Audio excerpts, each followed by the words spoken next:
Hello, everyone. Welcome to Two Wizards and a Mic, where a couple of children of the 70s and 80s talk about a game they loved as children, went away, 60s. matured. Sorry, 60s, 70s, 80s. Ah, bleh. Anyway, we're going to talk about D&D because we're awesome and we have so much wisdom in which to impart. Of course, this podcast is brought to you by Cawood Publishing, makers of fine books and all kinds of resources that you, of course, can find on the website, theworldofmere.com. Now, this week we're talking about a really weird subject that I didn't think was actually a subject until I looked it up. But before we get there, there is a Kickstarter update, I believe. Yes, so we're getting very close now to finishing the Monsters of the Dungeon. We had some NPC books that we offered to people. 5 books with, let's see, about 300 pages or so of NPCs for $10 Canadian. So that's like Nice. 219 American. um, So we offered this package, and what we did was we went back and updated our old NPC books, and they're super detailed. And then we added some for the dungeon environment. So those are all out. The art is almost done. I think the coloring basically is done. I have to double check tomorrow, but really the only thing left is the back cover, and almost Nice. all the editing is finalized. So we're very close. It's very likely that the PDF will be ready in October. So yeah, it's and then we're now planning the next Kickstarter. Hopefully that will launch in November for our Big World of Mir book, which currently Excellent. is over 200 pages and over 100,000 words. Nice. And the editing has commenced, I Oh, imagine? oh yeah, yeah. That is the worst part about books. To toot my own horn, I've written, I think, and co-written about 7 books now, I think, give or take, since like 2004 or 5. Mhm. And that is always the worst part. You've written it, you've dumped your brain out, and you've tidied it up a little bit, and then you go back and read it 6 months later. You're like, was I drunk when I wrote this? Like, what was I thinking? That's not a sentence. So yeah, it's fun in that torturous kind of way. So well, that's awesome. I'm very excited that actually this book is almost done, and because I'm jazzed about the next one too, because I remember ages ago you sent me a PDF of the World of Mirror. Mhm. I don't know, 2 3 years ago, and you even said in the email like, "God, I should redo this book." And so now it's kind of cool that it's going to happen. Well, that what I sent you was one of the 9 continents. The central Oh, con that's right. That's right. Yeah, That's right. This the is the whole central thing. continent in the world of Mir is also called Mir, and that book originally for that continent was 300 pages for one continent. So now it has actually, if you think about it, if there's 9 continents now and they're in, they're less than 300 pages, that's actually we've come a long way. We have learned to pare things down. We have learned Well, to edit. We have learned to. we've also learned we're going to have extra books, right? We're going to have a book that's going to have all the temple or the taverns and inns will be a separate book, Nice. and we'll have an extra NPC book. And so we can't put if we put everything in the book, it would be The 400 pages. Stephen King of D&D books. It would be at least 400, maybe 500 pages, and that's just not feasible for us. It's too Oh, much. try printing that anywhere to be like, Yeah, well, that's a really great idea. We could totally do that, but it'll fall apart after a little while, and it'll cost you $900 per book. yeah, yeah. It's hard to print books when That's you have to have like exactly right. metal clasps. Yeah, well, the Kickstarter would be unaffordable. It would be too, unwieldy. We have to make something that's practical. But Exactly. but it is going to be the biggest book we did easily by the biggest book. So And it will yeah. look amazing on my shelf, and I will read it a lot. So, okay, now I have to be honest. I watched a couple of videos that you sent me, Hmm. and but you had mentioned it last week, so I was reading a little bit about what people were saying online, and I still don't know why this is a thing. And what I'm talking about, ladies and gentlemen, is the topic of today is starting at first level is fun. Now, the reason we're talking about this is that there's a lot of people out there that are like, we don't want to start at level 1 because that's just lame and we don't have stuff and we don't have powers and how are we ever going to survive? And I thought, really? Like I've played several campaigns over the years where the module you want to go through is already, starts at like level 6, and that totally makes sense. And why not? Maybe you don't have access to the previous one, or maybe you did it years ago and you don't know where your character sheet is and all this kind of stuff. But I gotta say, the tone, and correct me if I'm wrong, the tone was very whiny. It was like, I don't want to do that because I don't want to have a minute. And I thought, really? I mean, one of the videos that you sent was very tongue in cheek, and I think he was joking. I think he was making fun of people that want to do that. Maybe not, but let's talk about this because this just kills me that this is actually a topic. Yeah. So, as Shane says, a number of people, it's not the majority of players, but a certain amount of players, they now start their campaigns at third level. Um, Today, we're going to talk about why it's actually fun to start at the beginning, like the game is designed. Um, this is how the game began in the 70s and 80s. And I never heard of anybody back then saying, "Oh, let's just skip the first two levels and start at third level." It's basically like saying, "Let's play Monopoly, but we all get $3,000. We start with, 5 or 6 properties and maybe a hotel or two. Then let's get going and play this game." So your PC, for sure, your player is squishy at first level. You have low hit points. You don't have a great armor class usually. You don't have a lot of resources. Your skills aren't that great. Um, and if you do jump ahead to third level, you're going to be considerably tougher. A lot of the features and bonuses for the classes start at third level or really jump ahead. So let's look. I've written down 14 reasons why it's actually a blast to begin at the beginning. Number one, a challenging game is actually fun. But I Why like God mode. I need why God would mode I right away. why would I set a game to low mode, easy mode every single time? I think that's pretty boring, actually. I find it terribly boring. Yeah. Yeah. Number two, fifth edition player characters are already tough. Why make the game even easier? Um, I saw this one YouTuber, the one that Shane was mentioning, whine that you're way too squishy at first level. Well, I have to say, welcome to the world of games. You start at a Yeah. low level and then you move up. Um, Yeah. Few people might have encountered this before in games. You're not fighting dragons at first level. Um, you're you're not fighting an ogre who's challenge rating 2. You're not fighting an owlbear. There's actually a level system in the game, and there's mechanics in the game built for you to start at first level and then slowly move up. And it's actually not even a long time to move up. We're just starting a new campaign now.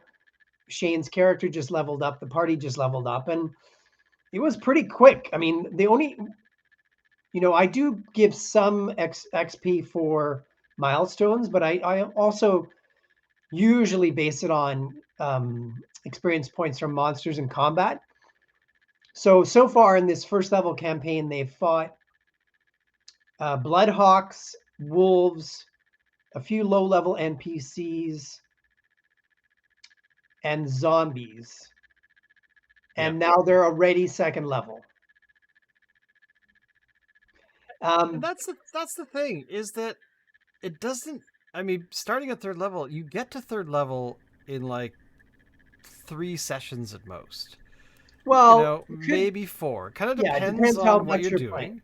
Yeah, Yeah, and but if there's a lot, but if you are diving in, there's a lot of slogging it out. Then you're going to level up faster. I mean, it's like any game, video games, board games.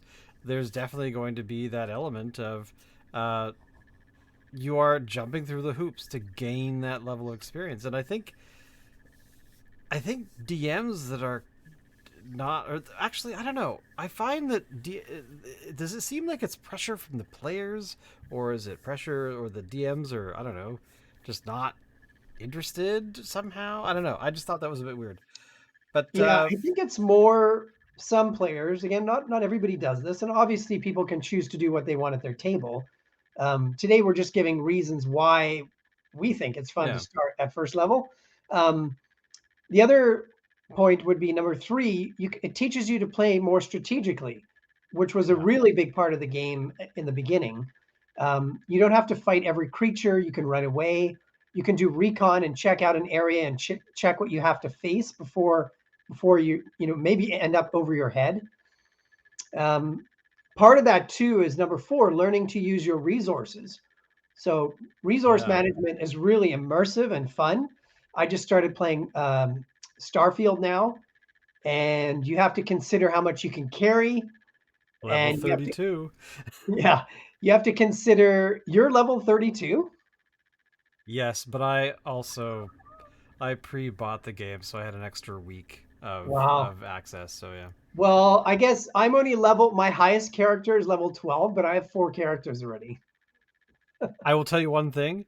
Uh, because of your character in Skyrim, that where you Mhm. stole all the cheese, Yeah. the first character I've generated is I have to steal every single coffee related thing: coffee cups, coffee bags, coffee. There's some other coffee thing, but yeah, I'm a loot goblin and I fill up my Nice. inventory all the time. So I Nice. have this Yeah. like my ship is filled with this stuff. So you have to consider, like in Starfield, you have to consider how much ammo you have and how many weapons you've collected. Maybe you don't need to be carrying 20 guns. So the same thing in D&D if you're using encumbrance, which is also lots of fun. Especially you have a pack that has stuff in it, and I find a lot of the time it takes me a good session or two to really go, oh yeah, that thing I picked has that stuff I could have used 20 minutes ago. Like, Yeah, oh well. exactly. Exactly. Like not only is it fun at first level, but because you start at first level, you learn all the time about how to use your equipment and your weapons and your spells and everything that you have.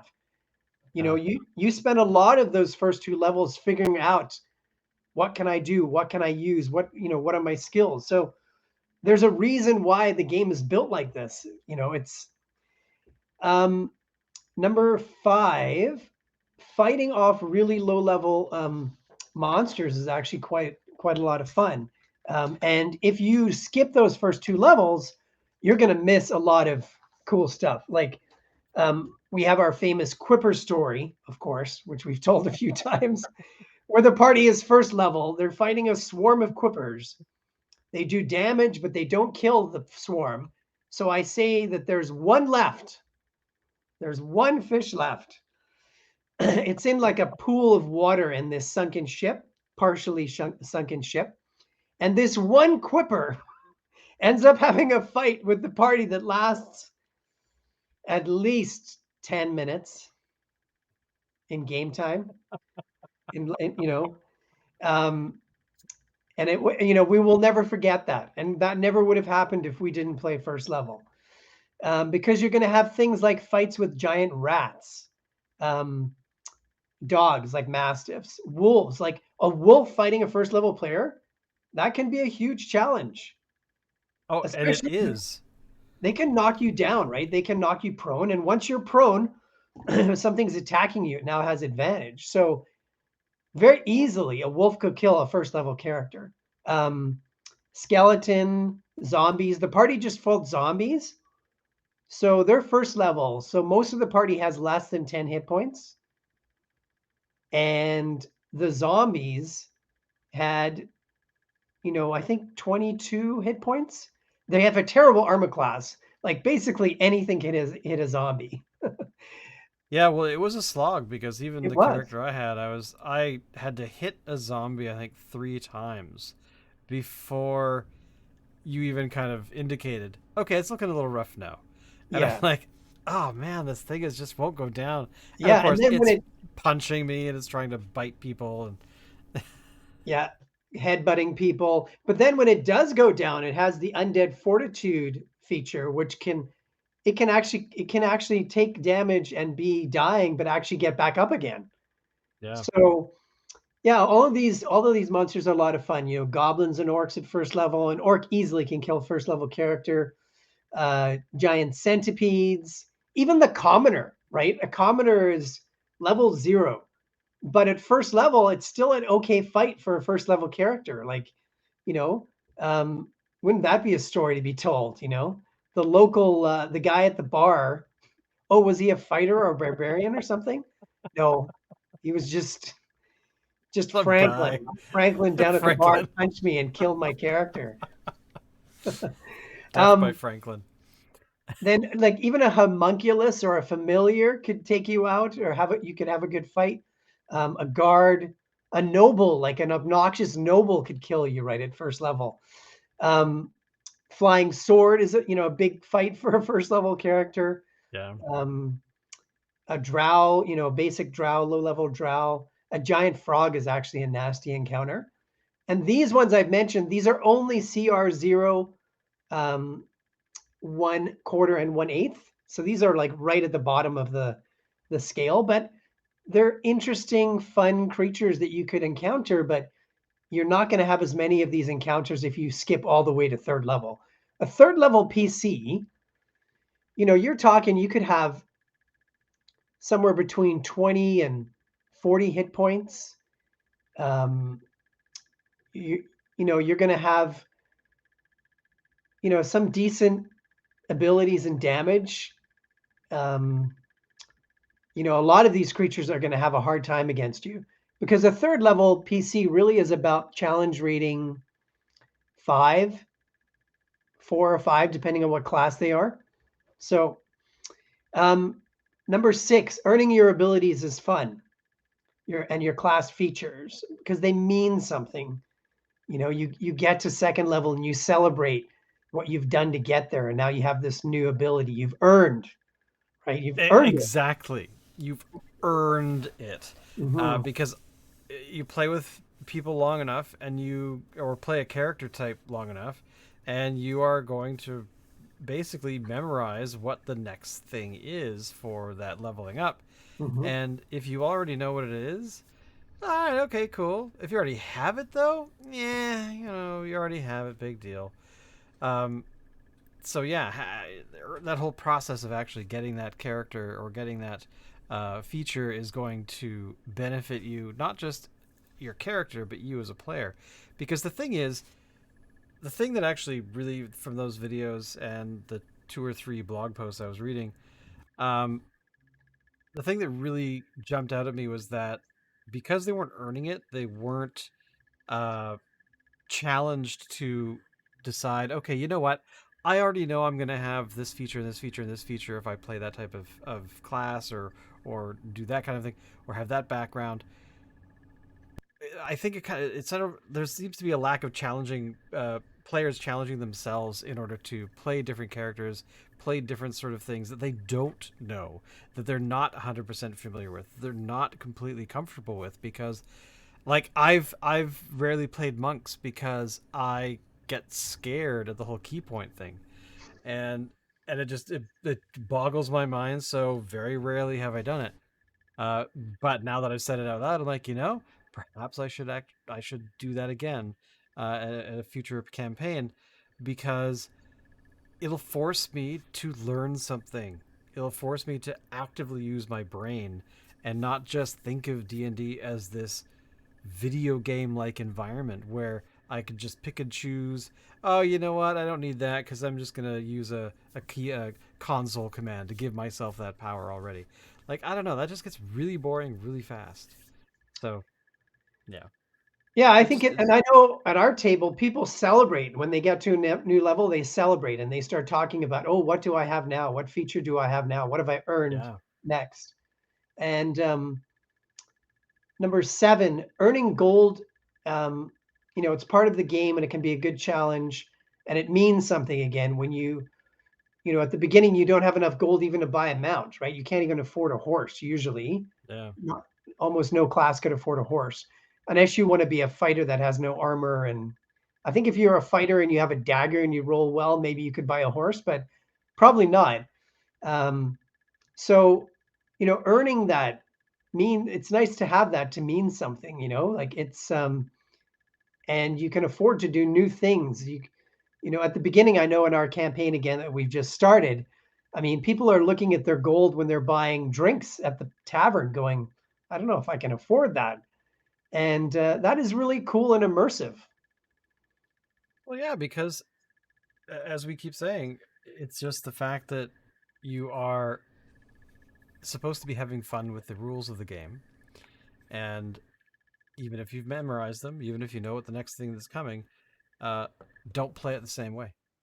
Play it in a different method. Like play with the idea of, I don't know, the game. Play it so that it's actually different. That you're forcing yourself to do new stuff or do things you never thought you would ever do. Like you know. Anyway, rant. All right. Number 8, finding better weapons and items is an adventure. So, part of your adventure, like in Lord of the Rings, or The Hobbit, they find those swords in the cave. Um, Yeah, in Lord of the Rings, Frodo gets Strider gets a new sword, or Sting, I mean, not Strider. And you get to figure out ways of using what you have. Again, resource management. Maybe you don't have a magical weapon, but you know what? Caltrops are a great tool that you could use. Or maybe you use an improvised weapon, even, as part, because that's what you have access to. So you have to find ways, as Shane said, to be more creative, and that's fun. They've done a lot of studies with kids who are given every toy basically, um, and then kids who don't have as many toys, and they find that a lot more creative play happens with the kids who don't have as many. yeah. I could totally see that. You I could know, totally see that. say one girl is given every Barbie doll, right? And she has the house and the camper van and everything. And another girl, maybe she has one small little stuffed animal that she dresses up, but she comes up with all these other games where the kid who has all the Barbies, she kind of just sits down and looks in the doll eventually and goes, well, what do I do with all this? Like it's true that sometimes less is more. I agree. It forces the creativity if you have limitations. Like if you don't have that spell that you really want, and you're not going to get Mhm. it till the third level. What are you going to do before then? And then what are you going to do after that? Are you just going to rely on that one thing? Like I don't know. Mhm. It seems to be game breaking boredom. If you skip from first to third. But Yeah, and as you mentioned yeah, spells, that would be my number 9, is that, when you level up and you have access to new spells, again, it feels like you've accomplished something. And you get to use those low level spells really creatively. There's tons of ways to use the Mage Hand spell, to use like Minor Illusion, um, to use Dancing Lights. That's a great one. You can use for so many different things. Um, so you get to learn also how you can do these things if you do those first 2 levels. And again, looking back at resource management, you learn that maybe it's not the best idea to cast all my spells on this giant rat as the adventure is beginning.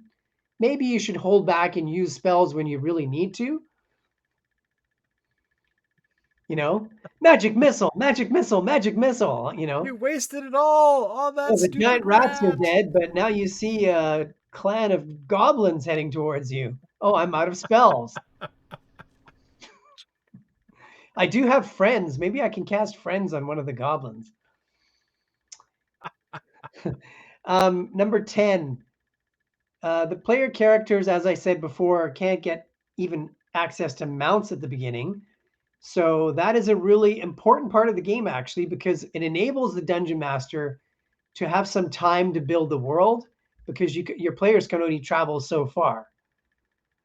If you have access to Yeah. horses and you have access to maybe going on a ship, or all those sorts of things, being able to pay for passage on a ship, suddenly the game and the world has changed dramatically. Exactly. Um, Number 11, using your skills. If you start early on, you get to learn how to use your skills. You get to learn what they are. You get to, it gets to mean something. You're trying to persuade a guard maybe at first level in the first adventure. It's going to mean something, because maybe you've got +1 to your persuasion. Then that roll is going to have some meaning to it, some weight, right? Yeah, Um, you exactly. know, I'm just reminded right now about how there's so many television shows and movies written poorly these days. And one of the things that's missing is weight. There's so many things that don't mean anything that are in the writing, and especially the Disney TV shows, right? Um, so it's sort of the same theme, that I think, in terms of, it's great when something has a meaning behind it. Exactly. I mean, I like picking on some of the Disney stuff because it is it's a lot of the writing that's being done, I guess, is trying to cater to everybody in a way that they don't want to offend anybody either. They don't actually want to have villains. They don't want to Mhm. have, XYZ.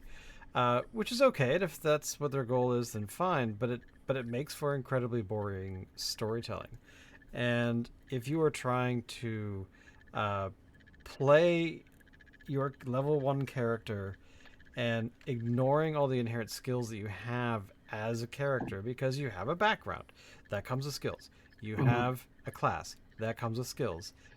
Just because you don't have all of them, like, why would you have level 20 spells at level 1? That just makes no sense.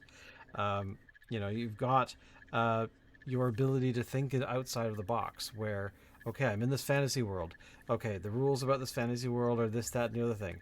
Okay, so where am I? Okay, the character is in a barn. The barn is on fire, and you've just defeated a thing. Or you're in the middle of hopefully defeating a creature of some sort. You could reach out uh, and grab a piece of wood instead of a weapon that maybe you lost or it's not very powerful or whatever, and utilize that in a different way. Set that on fire, use that as a weapon. Maybe toss that to another player. Say, hey, you dropped your sword here. Stuff happens in battles that, especially if you roll ones in our games, and you have impacts, stuff that impacts your character at that point, which I think is brilliant because you can have suddenly you could be like, oh crap, I rolled a one, and it could range from you stubbed your toe to you stabbed yourself in your own face, and that gives you consequences that you then have to deal with. But like those zombies in the session the other day, um, they were more powerful than we were, and or at least in a singular way. But there were times where we had multiple players that were like, okay, oh geez, that okay, oh you were wounded. Here's some of that. Oh, you need. Oh, I'll stab it too.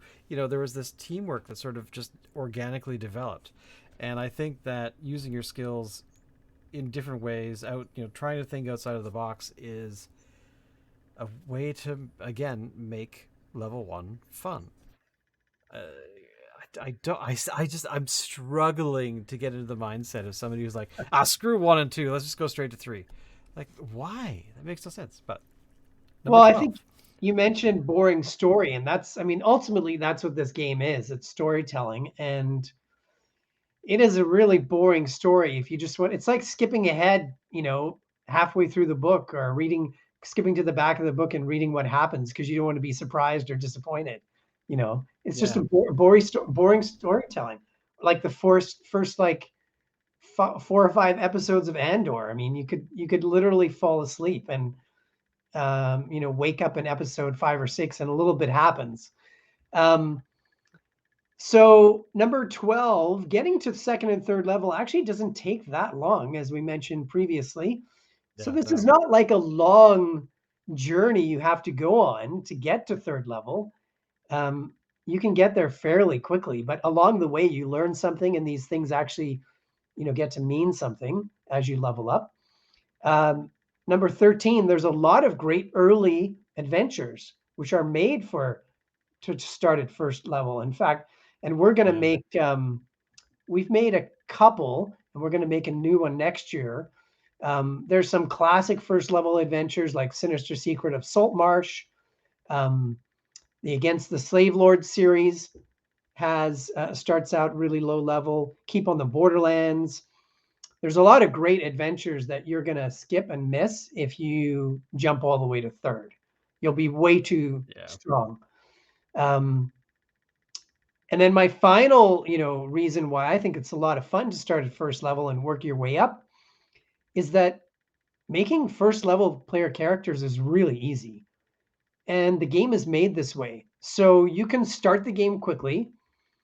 You have a character ready to go. It's simple because you don't have a lot of gold to spend. You roll your abilities.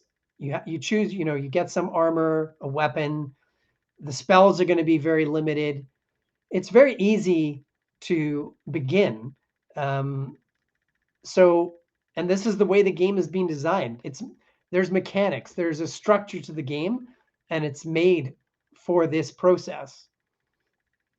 And that's the thing that I think is almost insulting to the people that have been working on, the official rules people. Um, the rules started a very long time ago, and then evolved. They evolved in ways that some people didn't like. They evolved in ways that people loved. And when the fifth edition came around, it was like, I keep wanting to call them TSR, but it was like Wizards of the Coast uh, hit their stride. They found a way to make the game accessible. They found a way to make the game simple to dive into. You didn't need anything really more than a set of dice, some paper, and a pencil. You didn't need to have fancy apps. You didn't need to have some sort of, I don't know, chant you had to do at the very beginning of every session. But it it became a thing that people wanted to they wanted people to have fun doing it. And to me, uh I don't know, it's a little insulting that people are saying, hey, screw the first couple levels of the game, uh because they're boring or whatever their reasoning is. But I don't know, it takes away that freshness to a character, because every character is supposed to be learning as though they are a character. They're not just, Joe's character does this, that, and the other thing. So I don't know. There's just a lot of things that I think get missed if you're busy trying to rush God mode, which thankfully in D&D doesn't really happen. But yeah, I mean it's if you're gonna play the game, play the game. Like, if the yeah, I just don't. I see again. I don't understand. Why would you not start at first level? So there you go. It's fun, damn it. Well, I mean, yeah, from my point of view, I understand why, and it's from a video game kind of perspective. I get it. Um, my reasons today of why I think to start at first level is a lot of fun is, my perspective, but I'm sure that, there's millions of tables.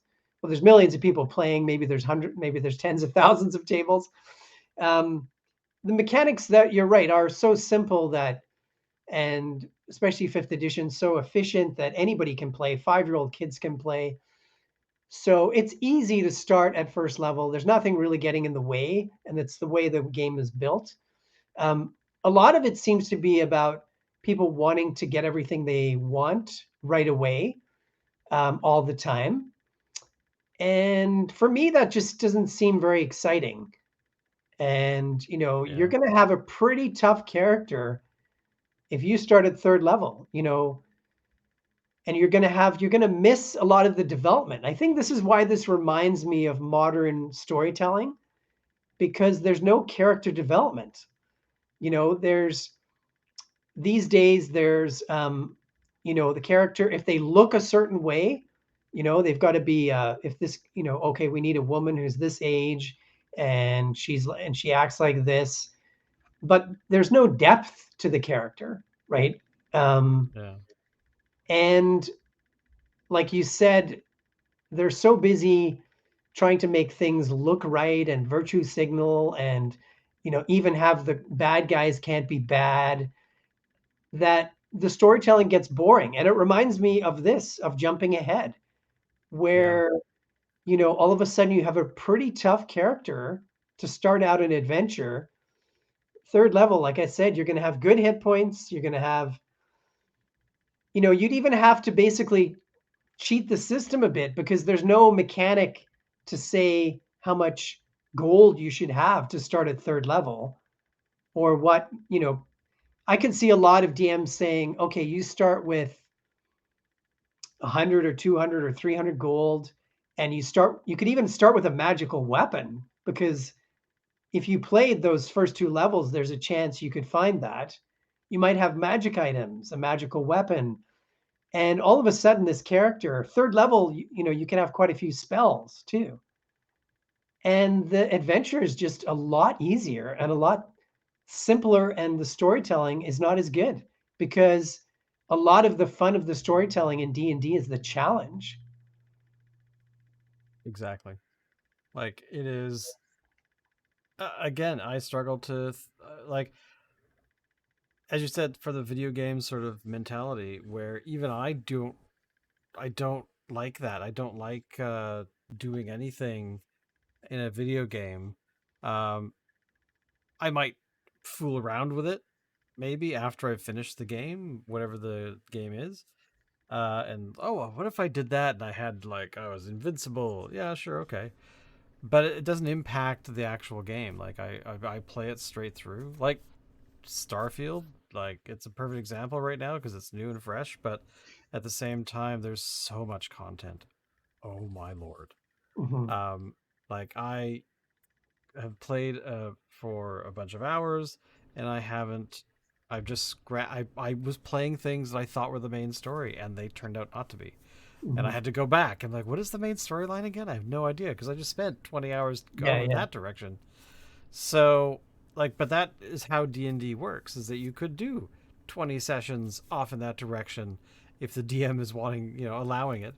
And then suddenly it's like, okay, well, that somehow rewarded your character to get to this particular level, and now you're ready to go to the main story. Because I've played games where the main story is quite difficult, and if you're not taking the time to build up skills and to gain experience, then where you, rather than having like a party that's like, we're going straight in right now, it's like, okay, all right, well, you're all gonna die, so all right, congratulations. But yeah, and in your notes it's like, what, you want the game to be challenging? Like, come on. Like, yeah, of course you want the game to be challenging, come on. Otherwise, why bother? Go read a book. It's funny because there's also a school of thought that's even almost the opposite of this in a way, which talks about a level zero, where you actually nerf down, you lower the hit points, and you lower the damage you can do and the skills you have and the spells you have to an even lower level. And then you start at level zero. And this is even like, it's almost like the opposite of the school of thought of jumping ahead to third level, because you're incredibly weak. Um, it does give an opportunity for character development and for the story to build, but the game is designed to start at first level. There's a reason why they did it. It's um it's just, from my perspective, it's intellectualizing the game, like, because it's not much different than first level. This made up level zero. It's a made up thing, right? So, and it's not much different. All you're doing is intellectually saying, here's an idea I have, let's do it. Well, the idea is basically the same as first level. So it's just in your head. It's not actually anything really practical. Um, So, and this happens a lot in games where, well, I think now there's such a big gaming culture. It's happening more and more where people sit around and they analyze things and they forget that it's a game and they forget that there's mechanics, and you can, of course, homebrew things and change, but if you change so much that you've altered the game, you're really doing something different. You're not really playing the game anymore, which is Yeah, fine. I mean, exactly. that's a choice you can make, of course. Yeah, well, exactly. Like it's one of those things where you wish that um, the game was somehow not such a mystery uh, that you have, because I feel that a lot of people tend to go in that sort of direction, or they want to skip levels, or they want to do other things to start the game, and I don't know. There's it's just so cool to like one of the things I like to do is I like to create characters that I might never use that I use the practice of I'm going to do this, and then I'm going to make sure this character is unique in one major way, and Mhm. then I'll do it again, and I'll do it again, and I'll do it again, and I've probably created a couple hundred characters over the last decade. Uh, that are just characters I'll never play, but it's really that practice of what is the thing I can do that's going to be creative to change how I normally do stuff, Mhm. because Mhm. I, like every player, will fall into ruts and fall into patterns and things of that nature. That's just a a natural thing that we all do. But trying to break yourself out of it so you can think outside the box. You can uh, instead of okay, I fire an arrow at Goblin A. All right, cool. Rather than okay, I'm going to take an arrow, I'm going to put it into the thing, I'm going to pull it right back. Now, you actually, what I want to do though is I want to. There's other things you could actually describe that the DM could be like, you know what, I love that. Let's do that. Let's run with that, because firing an arrow is a simple action, sure. But if you try to do other stuff like, okay, I want to coat it in oil and that's on the ground that we have right here because it happens to be here at this point, and I'll try and light it on fire. And then instead of shooting the orc, and well, look at that stuff that's right beside him. That what if that ignites? What Right. happens? And the DM can be like, oh well, you could, if you did that, then potentially there might be a chance that it would fall or whatever the thing is. But it's that whole back and forth that if you're skipping over those first couple levels, you're just if you do that over and over again, you train yourself to be really lazy at it. And rather than, okay, well, this character does this, but the next time you're at first level, okay, this character is going to do something completely different. This character is going to run and cower behind a box. It's not going to grab an arrow and fire it or what. No, it's going to be a scared character for whatever reason, the backstory or whatever will illustrate it. But there, but if you're not actively trying to partake in and participate in the uh, back and forth storytelling with you, the person running the game, with you and the other players at the table, then it's almost like just go play the video game if that's what you want to do. Just don't play D&D and then blame D&D for not being the same thing, because it's not. And it's not just D&D. There's tons of other role-playing systems out there, Mhm. and they have their differences, they have their common things, but ultimately at the end of the day, you're at a table with people. You hope that there's real people involved and not androids or whatever. But if you don't take advantage of interacting with them in not just a, hey, how's it going? Okay, my character's going to do this. Now that's boring. Mhm. Yeah. Yeah. So on that note, I'm kind of sad now, but that's okay, because you've heard us rant about this now. You've watched us rant about this now. And of course, if you want to continue watching us and continue listening to us, all of the links are down below. There is the audio version of this podcast, which you can go listen to and put on when you're, I don't know, mowing your lawn, not mowing your lawn, vacuuming, maybe something less loud. But anyway, hopefully we've given you some sort of idea. Because even I learn stuff talking to Andrew every single time we do this, and I certainly hope that you guys have as well. Any final words about the Kickstarter? So as I said, the Monsters of the Dungeon almost done. and most of my attention now is on the new Mirror book, which is very big, and it's so much fun bringing this world to life. And I'm going into minute detail. This will be one of the most detailed settings you will find, and it's going to be for every RPG system. It won't just be for fifth edition, and it's also going to be set up so if you want to do your homebrew world, your homebrew adventures, this is a perfect template to put them into. So you can easily combine what you're doing at your table with this world. It's not going to be the kind of place where, it's so shut out that it won't fit your homebrew ideas. Yes, because homebrew is awesome.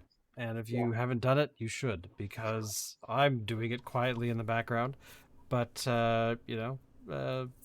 come back every week and we'll do an entire series on how to do homebrew, because it's actually not as hard as you think. Um, but again, every time I play, every time I'm doing stuff, I'm learning and relearning, because a lot of the skills you learn, you're not doing every day. But enough of that. We'll see you all next week, where we're going to talk about something else. If you have any questions, comments, or commentary, please leave them down below, and feel free to drop us a line on the interwebs, where you can ask questions and or say, "Hey guys, you should do an episode on blah," and then we will, because we're that responsive. Anyway, thank you all, and we'll see you guys next time. Later.